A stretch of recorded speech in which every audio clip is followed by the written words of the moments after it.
Am 9. Mai haben 2 kleine Russen gesagt, wir sind frei, und wir haben nicht mehr gewartet, was mit uns passiert. Wir waren schon gewöhnt, in der Illegalität zu leben, und sind zu Fuß bis zu einer bestimmten Station Richtung Tschechoslowakei gelaufen, und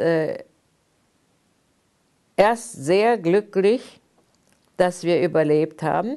Und je näher wir Prag kamen, desto schlimmer wurde es. In Prag sind wir sofort auseinander.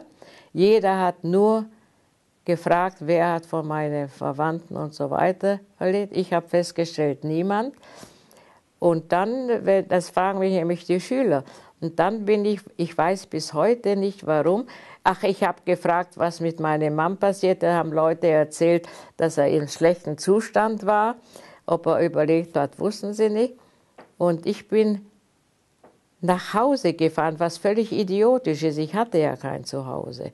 8 Stunden, eine Strecke, die man 4 Stunden fährt, weil die Brücken gesprengt waren.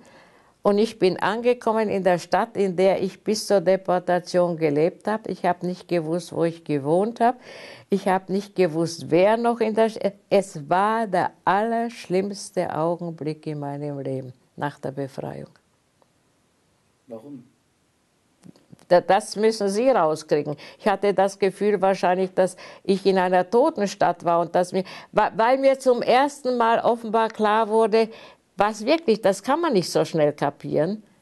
Ich bin zu meiner tschechischen Freundin gegangen, die hat mich aufgenommen, und weiter weiß ich nichts. Freunde sagen mir, du warst mit mir dort, und nichts, nie wiedergekommen.